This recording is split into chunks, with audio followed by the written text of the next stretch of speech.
CPIM Thiruvananthapuram ജില്ലാ secretary V Joy MLA നമുക്കൊപ്പം ചേരുകയാണ്. ശ്രീ വി ജോയ്, പാർട്ടി സംരക്ഷിച്ചില്ല എന്ന ഉള്ളടക്കമുള്ള ഒരു കുറിപ്പെഴുതി വെച്ചാണ് തിരുമല അനിൽ ജീവൻ ഒടുക്കിയതെന്നാണ് പ്രാഥമികമായി ഇപ്പോൾ ഞങ്ങളുടെ പ്രതിനിധി വ്യക്തമാക്കുന്നത്. താങ്കൾക്ക് കിട്ടുന്ന വിവരം എന്താണ്? ഈ തിരുമല കൗൺസിലർ ഭാരവാഹിയായ ഒരു ബാങ്ക് ഉണ്ടായിരുന്നു. അത് കഴിഞ്ഞ കുറെ കാലമായിട്ട് സാമ്പത്തികമായിട്ട് തിരിമറികൾ നടത്തി നിക്ഷേപകർക്ക് പണം തിരിച്ചു കൊടുക്കാൻ പറ്റാത്ത സാഹചര്യത്തിലായിരുന്നു. അപ്പൊ ആ ഒരു സാഹചര്യത്തിൽ ആണ് ഇയാള് BJPയുടെ ജില്ലാ സംസ്ഥാന നേതൃത്വത്തെ സമീപിക്കുന്നത്. അവിടുന്ന് ലോൺ എടുത്തുകൊണ്ട് പോയിട്ടുള്ളവരിൽ ബഹുഭൂരിപക്ഷവും BJPയുടെ ആളുകളാണ്. ഇവർ പണം തിരിച്ചടയ്ക്കുന്നില്ല, അല്ലെങ്കിൽ മതിയായ രേഖകളില്ലാതെ പണം കൊടുക്കേണ്ടി വന്നു. ഇത്തരം ചില കാര്യങ്ങൾ പലപ്പോഴായി BJP ലീഡർഷിപ്പിനെ, നേതൃത്വത്തെ അറിയിച്ചിട്ട് അവർ ആ കാര്യത്തിൽ ഇടപെട്ടിട്ടില്ല എന്നുള്ള നിലയിലാണ് ഇപ്പോ മനസ്സിലാക്കുന്നത്. എന്തായിരുന്നാലും ആ ബാങ്കിന്റെ തകർച്ചയുണ്ടായി. ആ തകർച്ചയുടെ ഭാഗമായിട്ടാണ് ഇപ്പോ കൗൺസിലർ ആത്മഹത്യ ചെയ്യുന്നത്. ഇപ്പോ തിരുവനന്തപുരം കോർപ്പറേഷനകത്ത് 36 കൗൺസിലർമാരുണ്ട് എന്നുള്ളത് കൊണ്ട് എല്ലാ വൃത്തികേടുകളും ചെയ്യുകയാണ്. ഇതുപോലെ ബാങ്കുകൾ ഉണ്ടാക്കുകയാണ്, ആളുകളിൽ നിന്ന് തൊഴിലുറപ്പ് തൊഴിലാളികളിൽ നിന്ന് അടക്കം പണം കൈപ്പറ്റുകയാണ്, കോർപ്പറേഷൻ കൊടുക്കുന്ന ഫോറം വിൽക്കുകയാണ്, വിറ്റ് പണം ഉണ്ടാക്കുകയാണ്, വീട് കൊടുക്കുന്നവരിൽ നിന്ന് പണം വാങ്ങുകയാണ്. ഇങ്ങനെല്ലാം കാര്യങ്ങളുണ്ട്.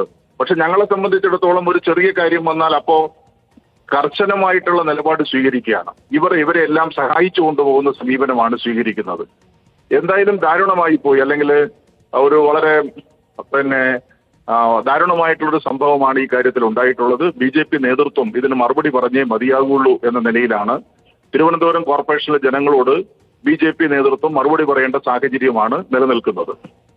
ഈ അനിലിനെതിരെ കഴിഞ്ഞ ഫെബ്രുവരിയിലെ കൗൺസിലിലൊക്കെ LDFന്റെ ഭാഗത്തു നിന്ന് വലിയ രീതിയിൽ അഴിമതി ആരോപണങ്ങളൊക്കെ ഉന്നയിക്കുന്നുണ്ടായിരുന്നല്ലോ, ഹരിതകർമ്മസേനയുമായൊക്കെ ബന്ധപ്പെട്ട്. അല്ലെ, ഈ പറഞ്ഞതുപോലെ എന്ത് ആരോപണം ഉന്നയിച്ചാലും അവരുടെ നേതൃത്വം അതിന് പരിശോധിക്കാൻ വേണ്ടിയിട്ട് തയ്യാറാകുന്നില്ലല്ലോ. ഞാൻ അതാണ് നേരത്തെ പറഞ്ഞത്. ഹരിതകർമ്മസേനയുടെ പണം അടിച്ചു മാറ്റുന്നു, അല്ലെങ്കിൽ കോർപ്പറേഷൻ നൽകുന്ന ഫാറം വിറ്റ് പൈസ വാങ്ങുന്നു, വീട് കൊടുക്കാമെന്ന് പറഞ്ഞ് പൈസ വാങ്ങുന്നു. ഇങ്ങനെല്ലാം ഒരുപാട് കാര്യങ്ങൾ BJPയുമായി ബന്ധപ്പെട്ട് വരികയാണ്. പക്ഷെ അവരുടെ ലീഡർഷിപ്പ് അത് മനസ്സിലാക്കുന്നില്ല. അവരെ സഹായിക്കുന്ന സമീപനമാണ് സ്വീകരിക്കുന്നത്. ഇത് മനസ്സിലായ സന്ദർഭത്തിൽ കൗൺസിലിൽ എടുക്കാവുന്ന നിലയിലെല്ലാം ഈ വിഷയം എടുത്ത് പൊതുജനങ്ങളുടെ ശ്രദ്ധയിൽ കൊണ്ടുവരാൻ വേണ്ടിയിട്ട് പരിശ്രമിച്ചിട്ടുണ്ട്. ഒരു കാര്യം കൂടി ശ്രീ വി ജോയ്, മേയർ ആര്യ രാജേന്ദ്രനൊക്കെ അറിയാമായിരുന്നോ അനില് ഇങ്ങനെ ഒരു വലിയ സാമ്പത്തിക ബുദ്ധിമുട്ടിലേക്ക് ചെന്ന് പെട്ടിരിക്കുന്നു എന്നുള്ളത്? അതിനെക്കുറിച്ച് എന്നോട് സംസാരിച്ചിട്ടില്ല. പക്ഷെ അവിടെ നാട്ടിലുള്ള ആളുകൾക്കെല്ലാം അറിയാം, അവിടെ പണം നിക്ഷേപിച്ച ആളുകൾക്കെല്ലാം അറിയാം പണത്തിന് തിരിച്ചു കിട്ടാനുള്ള പ്രയാസമുണ്ട്, അവിടെ ഗുരുതരമായിട്ടുള്ള സാഹചര്യത്തിലേക്ക് ആ സൊസൈറ്റി പോവുകയാണ് എന്ന് ആ പ്രദേശത്തുള്ള ആളുകൾക്കെല്ലാം അറിയാമെന്നുള്ളതാണ് ഞാൻ മനസ്സിലാക്കുന്നത്. അപ്പോൾ ആ ഒരു സമ്മർദ്ദമായിരിക്കാം ഈ ആത്മഹത്യയിലേക്ക് നയിച്ചിട്ടുണ്ടാവുക. അതെ, പണം നിക്ഷേപിച്ചവർക്ക് പണം തിരിച്ചു കൊടുക്കാൻ പറ്റാതെ വരുന്ന സാഹചര്യം, അവർ വീട്ടിൽ വന്ന് ബഹളം ഉണ്ടാക്കുന്ന സാഹചര്യം, അത്തരം സാഹചര്യങ്ങളിലായിരിക്കും ഈ ഒരു ആത്മഹത്യാ കുറിപ്പ് എഴുതി വെച്ച് ആത്മഹത്യ ചെയ്യുന്നതിന് വഴി വന്നതെന്നാണ് മനസ്സിലാക്കുന്നത്.